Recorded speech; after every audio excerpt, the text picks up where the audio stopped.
மயிலாடுதுறை மாவட்டம் சோழவந்தான் பகுதியைச் சேர்ந்த ராஜ்குமார் என்பவர் கடந்த 2019ஆம் ஆண்டு சென்னை தியாகராயர் நகரில் உள்ள தனியார் வங்கி ஒன்றில் மேலாளராக பணியாற்றி வந்தார்.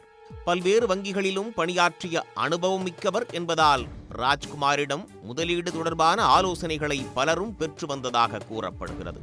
அவரின் பள்ளி பருவ தோழியான காயத்ரி என்பவர் மூலம் திருவள்ளூர் மாவட்டம் பெங்கத்தூரைச் சேர்ந்த கிரிபிரசாத் ராவ் என்பவர் ராஜ்குமாருக்கு அறிமுகமாகியுள்ளார்.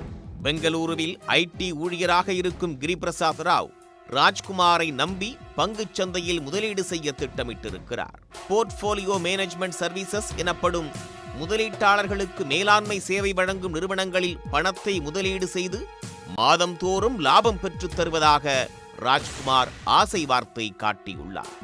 எப்போது கேட்டாலும் முதலீடு செய்த முழு தொகையையும் திரும்ப பெற்று தருவதாகவும் கிரிபிரசாத் ராவிடம் ராஜ்குமார் வாக்குறுதி அளித்துள்ளார். அதை நம்பிய கிரிபிரசாத் கடந்த 2021ஆம் ஆண்டு ஏப்ரல் மாதத்திலிருந்து கடந்த ஆண்டு வரை பல்வேறு கட்டங்களாக 1,13,00,000 ரூபாய் வரை ராஜ்குமாரிடம் கொடுத்துள்ளார். தொடக்கத்தில் லாபத்தொகை அளித்து வந்த ராஜ்குமார் கடந்த ஆண்டு ஏப்ரலில் முதல் முறையாக பணத்தை வழங்காமல் காலம் தாழ்த்தி வந்துள்ளார். அப்போது திருவள்ளூர் காக்கலூர் பகுதியில் உள்ள தனியார் வங்கியில் ராஜ்குமார் மேலாளராக பணியாற்றி வந்தார்.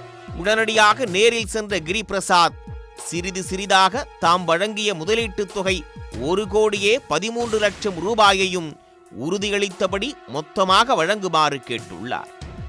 உடனடியாக பணம் தருவதாக ஒப்புக்கொண்ட ராஜ்குமார் திடீரென குடும்பத்தோடு தலைமறைவாகிவிட்டதால் முதலீடு செய்த ஐடி ஊழியர் அதிர்ச்சி அடைந்துள்ளார். எனக்கு ஒரு கோவிட் டைமில் வந்து சரி வேறு ஏதாவது பிஸ்னஸ் ட்ரை பண்ணலாம் சொல்லிட்டு பிஸ்னஸும் ட்ரை பண்ணிட்டு இருந்தோம். அந்த டைமில் தான் வந்து இவர்கிட்ட கொடுத்து போட வச்சது. வந்து ரொம்ப வருஷமாக வந்து இது மாதிரி பிஎம்எஸ் பண்ணி கொடுத்துட்ருக்காரு. ஸோ அவங்க சொல்லும்போது தான் ஃபஸ்ட்டு வந்து ஒரு 10 lakhs கொடுத்துருந்தோம். அப்போ வந்து 10 lakhs வந்து எவ்ரி மந்த் வந்து 1,200 rupees வந்து பர் லேக்கு கொடுப்பாரு. அதாவது ₹1 லட்சத்துக்கு வந்து 1,200 ரூபா ஒரு மாதத்துக்கு கொடுப்பாரு. கேட்டதுக்கு வந்து இதெல்லாம் வந்து டேக்ஸ்லையும் இன்க்ளூடடு இதெல்லாம் அப்படி தான் சொல்லி கொடுத்தாங்க. ஜனவரி மாதம் வந்து இதுக்கு வந்து ஒரு பர்சனல் லோன் போட்டிருந்தேன் எனக்கு வேறு ஒரு தேவைக்காக. ஸோ அந்த அமௌண்ட் வந்து என்னால் வந்து அப்போ அந்த தேவைக்கு யூட்டிலைஸ் பண்ண முடியாமல் போச்சு. ஒரு இதுக்கு வந்து உள்ள ப்ராப்பர்ட்டிக்காக அப்ளை பண்ணது. இவர் என்ன பண்ணிட்டாரு, அந்த அமௌண்ட் இருக்கு இல்லையா, நீங்கள் அதை வந்து என் அக்கௌண்ட்டில் போடுங்க, இதுக்கு போடுங்க, பிஎம்எஸ்ஸில் போடுங்க, நான் ஒரு 3 மாதத்தில் வந்து நம்ம திருப்பி எடுத்துக்கலாம், அந்த ப்ராப்பர்ட்டி வரும்போது நீங்கள் திருப்பி எடுத்துக்கலான்னாரு. அதை கொடுத்துட்டு அதுக்கப்புறம் பிப்ரவரி ஃபஸ்ட்டு கொடுத்தது, ஜனவரி 29 நினைக்கிறேன் கொடுத்தது.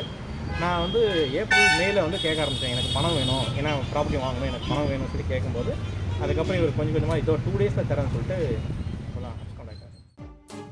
கடந்த ஆண்டு ஜூனில் ராஜ்குமார் மற்றும் அவரது மனைவி மீது திருவள்ளூர் மாவட்ட குற்றப்பிரிவு போலீசாரிடம் கிரிபிரசாத் சார்பில் புகார் அளிக்கப்பட்டது. ஓராண்டாக விசாரணை நடைபெற்று வந்த நிலையில் திருவேற்காட்டில் உள்ள தன்னுடைய வீட்டிற்கு ராஜ்குமார் வந்ததாக தகவல் கிடைத்து அங்கு விரைந்த போலீசார் அவரை கைது செய்தனர்.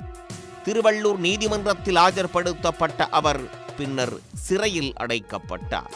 கிரிபிரசாத்தின் தந்தையிடமும் 27 லட்சம் ரூபாய் கடன் பெற்று திருப்பித் தராமல் ஏமாற்றி வந்த ராஜ்குமார் ஒரு கட்டத்தில் பணத்தை திருப்பி கொடுத்ததாக கூறப்படுகிறது. மேலும் அதிக லாபம் பெற்றுத் தருவதாக கூறி பலரிடம் 7 கோடி ரூபாய்க்கு மேல் முதலீடாக பெற்று அவர் மோசடி செய்ததாகவும் கூறப்படுகிறது. ராஜ்குமாரால் பாதிக்கப்பட்டவர்கள் முறைப்படி புகார் அளிக்குமாறு போலீசார் தெரிவித்துள்ளனர். உடனுக்குடன் செய்திகளை தெரிந்து கொள்ள சன் நியூஸ் பெல் ஐகானை கிளிக் பண்ணுங்க.